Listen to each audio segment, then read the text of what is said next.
Hello बच्चों, कैसे हो आप लोग। मुझे उम्मीद होगा आप लोग बहुत अच्छे होंगे। इसी आशा के साथ में class 11 subject maths topic sets लेकर हम लोग आए हैं। आज हम लोग पढ़ेंगे सेट्स क्या होता है। इसका डिफिनेशन बच्चों लिखा हुआ है, a well defined collection, a well defined collection of object is called a set. यानी सेट किसको कहते हैं? Well defined collection of object को।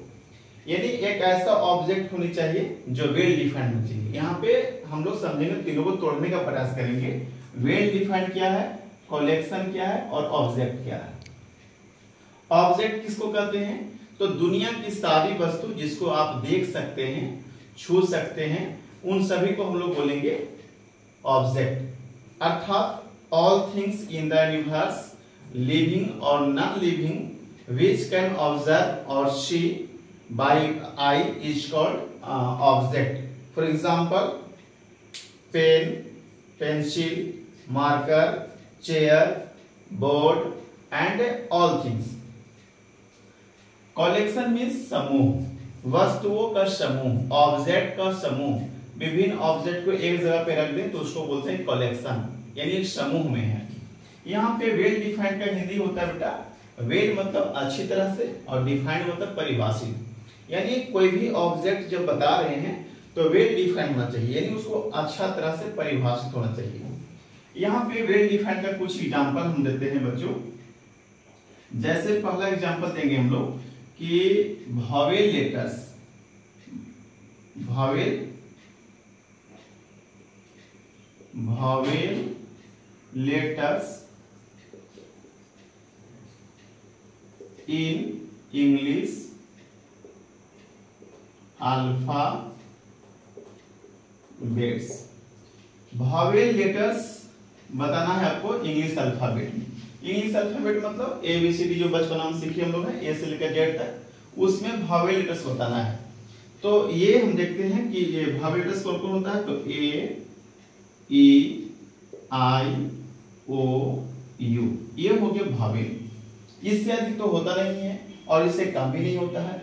जब भी वॉवेल होगा तो पांच ही होगा। तो ये इसको हम लोग बोलेंगे वेल डिफाइंड। यानी जब हम वॉवेल हम कह रहे हैं तो किसी और भी व्यक्ति वॉवेल पांच ही बताएगा। अगर अमेरिका में बच्चा पढ़ रहा हो वो भी वॉवेल के मतलब पांच ही समझेगा, जो इंडिया में पढ़ रहा हो वो भी पांच ही समझेगा। यानी एक ऐसा फंक्शन जो डिफाइंड वेल हो, वेल डिफाइंड हो, उसको बारे में हर कोई जानता हो। ऐसा नहीं कि वो हम जानते हैं पांच, अगला वो जानता है उसको छह, तो ये गलत हो जाएगा। वेल डिफाइंड को नहीं कहेंगे हम लोग। इसको कर्ली ब्रैकेट में बंद करके रखते हैं। अब इसको हम लोग बड़ा लेटर से डिनोट करते हैं। ABCD का जो लेटर था वो कैपिटल लेटर से डिनोट करते हैं। तो यहाँ पे A, E, I, O, U जो हुआ ये वेल डिफाइंड कलेक्शन हुआ। दूसरी बात हम लोग एक चीज और सीखते हैं। जैसे लिखा रहेगा A natural number, A natural numbers less than 10। आपको कलेक्शन ऐसा दिया हुआ है कि नेचुरल नंबर लिख के दिखाइए जो 10 से कम हो। 10 से कम कौन कौन हो सकता है? 9, 8, 7, 6, 5, 4, 3, 2, 1। ये सब क्या है? नेचुरल नंबर है। जीरो नहीं हो सकता है क्योंकि जीरो होल नंबर होता है। तो नेचुरल नंबर मतलब इतना ही हुआ। इसको हम लोग ए से यहाँ किया तो यहाँ बी से भी कर सकते हैं या ए से भी कर सकते थे। ये क्या हो गया? एक सेट हो गया, वेल डिफाइंड कलेक्शन होगा। 10 से छोटा अगर बोलेगा तो 1 से 9 तक ही होगा। ये वेल डिफाइंड है, ये सब लोग समझता है कि 10 से छोटा कितना होता है नेचुरल नंबर? 9 ही होता है। यदि इसी प्रकार से हम लोग सीखे कि name of week, name of weeks, week, तो हम लोग क्या कह सकते हैं कि संडे, मंडे, ट्यूसडे, ये यहां तक कहां तक आएगा? वो सैटरडे तक आएगा। यानी कितना ये हो गया? ये 7 होता है। तो ये कैसा हो गया? 7 डेज, 7 डेज। ये वेल डिफाइंड हो गया। यानी वेल डिफाइंड तो आप समझ में आ गए हो बच्चों कि वेल डिफाइंड क्या है। एक देते हैं इसका एग्जांपल जो वेल डिफाइंड नहीं है, वैसे 3 नंबर दिया है। यहाँ पर वेल डिफाइंड हो गया। आप कुछ एग्जांपल देते हैं जो वेल डिफाइंड नहीं है, तब पता चल पाएगा कि वेल डिफाइंड किसको कहते हैं। जैसे हम लोग बोले कि beautiful girl, beautiful girl in India. India में ब्यूटीफुल गर्ल बताइए, तो ब्यूटीफुल मतलब क्या होता है? सुंदर लड़की। सुंदर लड़की को आप कैसे डिफाइन कर पा रहे हैं? उसका एजुकेशन से, फेस से, नोज से, किस एंगल से? यानी ब्यूटीफुल जो शब्द आया उसको हम लोग डिफाइन करने का कोई स्पेशल रूल नहीं है। इसीलिए ये जो शब्द आया ब्यूटीफुल गर्ल ऑफ इंडिया या इन इंडिया, इंडिया में जो ब्यूटीफुल गर्ल्स बताइए, तो ये वेल डिफाइंड कलेक्शन नहीं हुआ, ऐसा आप नहीं कर सकते। दूसरा एग्जांपल दिखाते हैं और है जैसे most talented, most talented teachers in India. India यहां पर आया मोस्ट टैलेंटेड, मोस्ट वर्ड आ गया, most talented teachers in India, teachers in India. अब मोस्ट टैलेंटेड का यहाँ पे कोई रूल नहीं है कि कैसे डिफाइन करना है, तो ये जो हो गया कैसा कलेक्शन हो सकता है? ये हो जाएगा आपको सेट नहीं हो सकता है, ये वेल डिफाइंड कलेक्शन नहीं हो सकता है। तो जब वेल डिफाइंड जो नहीं रहेगा उसको हम लोग सेट नहीं कहेंगे, तो ये सेट नहीं हो सकता है, इसको हम लोग वेल डिफाइंड नहीं कर सकते हैं। क्योंकि सभी टीचर्स अपने अपने सब्जेक्ट में तेज हो सकते हैं, टैलेंटेड हो सकते हैं। कोई हो सकता है कि अर्थमेटिक में होगा, मैथ में भी अगर आइएगा तो किसी को कोई सेट में अच्छा है, कोई अर्थमेटिक में है, तो कोई एपी में है, तो सभी लोग अपने अपने टॉपिक में टैलेंटेड है। इसलिए हम लोग ऐसा टीचर्स को नहीं गाइड कर सकते हैं जो मोस्ट टैलेंटेड हो सकता है, ये वेल डिफाइंड कलेक्शन नहीं है।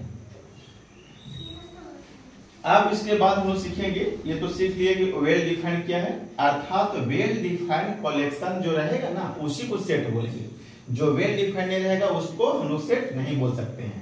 तो किसको किसको सेट नहीं बोलेंगे, तो याद रखिएगा, जैसे ब्यूटीफुल लिखा हुआ रहेगा, मोस्ट टैलेंटेड लिखा हुआ रहेगा, मोर इंटेलिजेंट रहेगा, इन सभी को हम लोग नहीं बोल सकते हैं। इसका कुछ पॉइंट्स है, जैसे कि honest, rich person, most honest person, ये सब जो है सेट नहीं हो सकते हैं, क्योंकि अमीर भी एक दूसरे से कोई और अमीर होता है, तो ये सेट नहीं हो सकता है। तीसरी बात बता रहे हैं हम लोग कि जो सेट को जो है वो कैपिटल लेटर से हम लोग डिनोट करते हैं। किसे डिनोट करते हैं बच्चों? कैपिटल से। तो it is denoted by capital letters, जैसे ए, बी, सी, डी, etc। अगला है चौथा पॉइंट जो हम लोग कह सकते हैं इसको। फोर्थ पॉइंट ये है कि इसका जो एलिमेंट होता है ना, यानी सेट के जो अंदर में होता है एलिमेंट, इसको हम लोग एलिमेंट कहते हैं कि ए जो है से इसका एलिमेंट है, या ए बिलोंग्स टू ए भी कह सकते हैं हम लोग हैं। ए, ई, आई, ओ, यू जो भी कुछ हम लोग लिखते हैं इसके अंदर में, सेट के अंदर जो लिखते हैं वो सब छोटा लिखा जाता है। तो हम लोग ऐसा भी बोल सकते हैं कि all elements are written in a small letter in a set. क्या बोल सकते हैं? All elements are written in a small letter in a set. Set में जब हम लिखेंगे तो जितना भी एलिमेंट्स लिखेंगे वो स्मॉल लेटर में लिखेंगे। ये जैसे छोटा ए भी लिखेंगे, बड़ा यहाँ नहीं लिख सकते हैं, छोटा ई लिखे हैं, छोटा आई लिखे हैं, ऐसे छोटा लिखा था। फिफ्थ पॉइंट क्या है बेटा कि हम लोग इसको पढ़ते कैसे हैं? जैसे ए इज एलिमेंट ऑफ ए बोलेंगे, या ए बिलोंग्स टू ए बोलेंगे, यानी ए इससे संबंधित है। बिलोंग्स टू मतलब इससे संबंधित है। देखो ए है ना, इससे सेट ए का आदमी है या सेट ए का से संबंधित है, तो ए इज एलिमेंट ऑफ ए कहेंगे या ए बिलोंग्स टू ए बोलेंगे। अब यहाँ पर ई बिलोंग्स टू ए बोलेंगे, आई है तो आई बिलोंग्स टू ए बोलेंगे, ओ है ओ बिलोंग्स टू ए बोलेंगे। बिलोंग्स टू बोल सकते हैं इसको, ये एलिमेंट भी बोल सकते हैं, दोनों सेम है। ऐसे ए, ई, आई, ओ, यू बिलोंग्स कर रहा है।